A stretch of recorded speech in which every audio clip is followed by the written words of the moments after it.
Sir, can I sit here? Her voice shook. Her tray rattled. Her prosthetic leg wobbled as Sir, she can I tried to sit at hide your the pain table? shooting up her Of tiny course, frame. come on over. Every child at the cafeteria table turned away from her, every seat filled. My son Evan froze mid-bite. I froze too.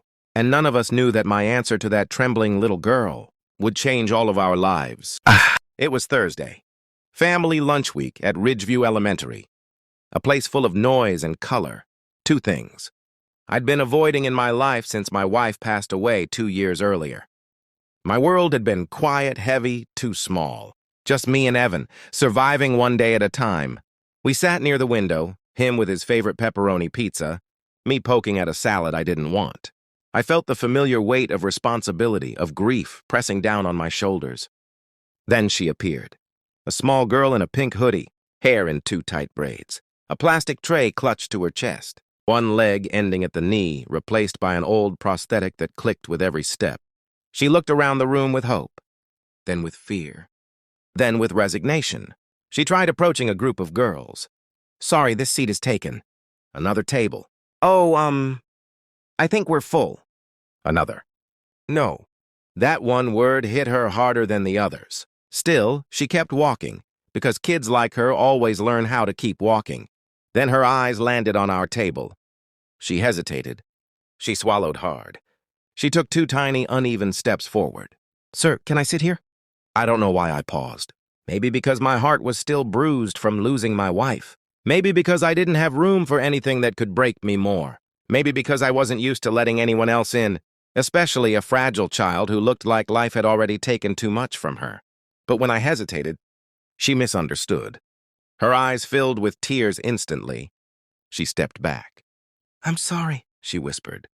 "I didn't mean to bother you." Evan shot up from his chair. "Wait, Dad didn't say no." Her shoulders curled inward like she expected to be pushed away again. That was the moment. I realized how much a single hesitation can hurt someone, already carrying too much pain. "Sweetheart," I said softly, "I'm sorry." "Yes, you can sit with us, please." She blinked rapidly, unsure if I meant it. Then she slid into the empty chair, carefully, as if she had practiced making herself smaller. "I'm Maya," she said quietly. "I'm Evan," my son replied with a bright grin. "You want half my cookie?"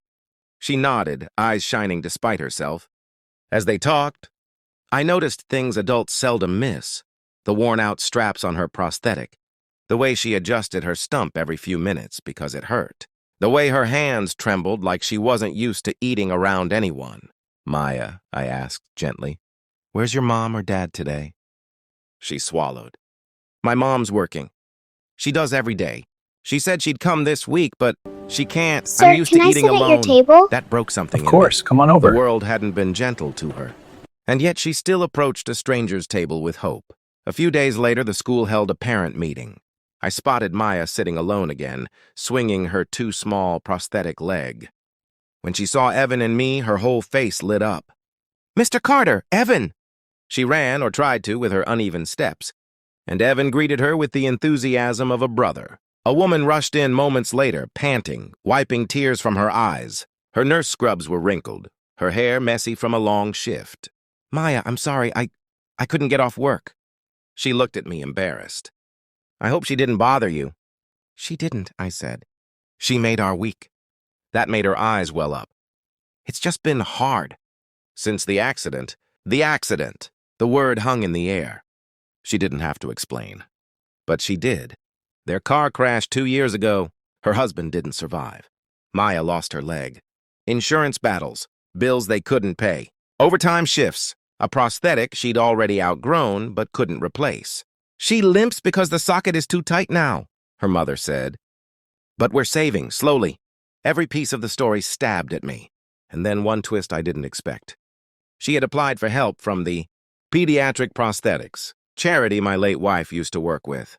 They denied her, short on funding that year. It felt like fate was punching me in the chest. I looked at Maya's hopeful eyes, at Evan's gentle smile, at a mother drowning while pretending to float. Something inside me, the part of me I thought was dead, woke up. The next morning, I did something I hadn't done in 2 years. I called my wife's old company. Her name was still on the charity's wall. I told them Maya's story, I told them I would fund whatever the charity couldn't cover. I begged them to reconsider. They did. 2 weeks later, Maya was fitted with a brand new, custom prosthetic, sleek, lightweight, flexible. When she stood up on it, she gasped. "Is this really mine?" "Yours," I said. Evan held her hand. "Try walking." She didn't walk. She ran, fast, laughing, free. Her mother sobbed into her palms. I felt my own throat close up. And then Maya ran up to me and threw her arms around my waist. "Mr. Carter," she whispered, "thank you for saying yes that day." I knelt down, cupping her shoulders. "You gave me something too, Maya." "What?" she asked, confused. A reason to open my heart again. She hugged me tighter. Evan joined us. And standing there, holding 2 kids who needed more love than life had given them, I felt something I hadn't felt in years. Hope. Because sometimes, one tiny yes can save 2 people at the same time.